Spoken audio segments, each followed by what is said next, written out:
I was playing Baldur's Gate 3, and it gave me a really good illustration of why I don't believe in a god.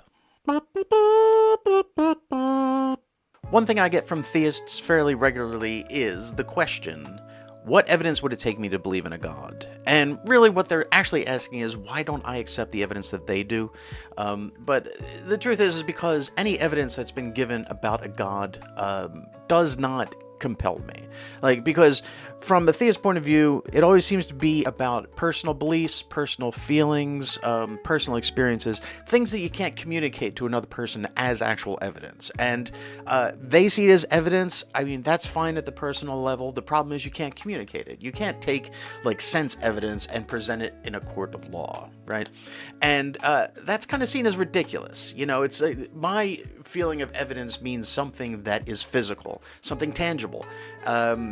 They never accept that as something that is reasonable to expect, right? So, I'm playing Baldur's Gate 3, and in that there is a cult that is called the Cult of the Absolute, and they follow their god that is called the Absolute. In this thing, in the middle of the game, there's a moment where you're inside the castle with all the cultists, right? And you don't know what the Absolute is about at this point, but they all think that the Absolute is their god. And they think that their god communicates with them and gives them guidance and etc. So, part of the game is that just the NPCs standing around, some pilgrims have this conversation. Brothers, sister, pray with me while we wait. I'm not worthy. I never learned the words. Yes, you did. She gives them to you fully formed. Can you hear her? Of many hearts, one soul. Of many thoughts, one mind. See, and that, to me, would be evidence. Not that one event itself. It's not like me sitting here now, that I suddenly had some words pop into my head and I ascribed that to some higher being, right? It's more that they live in a context where their God regularly speaks to them in general. And one person said, yes, you know the words because the words are written on your heart, basically. And then the person says the words, right?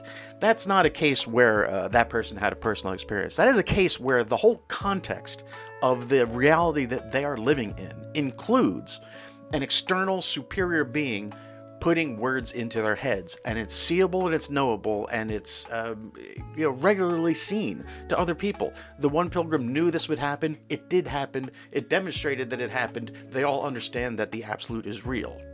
And by the way, just a post-recording editing comment that I wanted to throw in here. This is tangible to me, because tangible doesn't necessarily mean something you can touch or feel.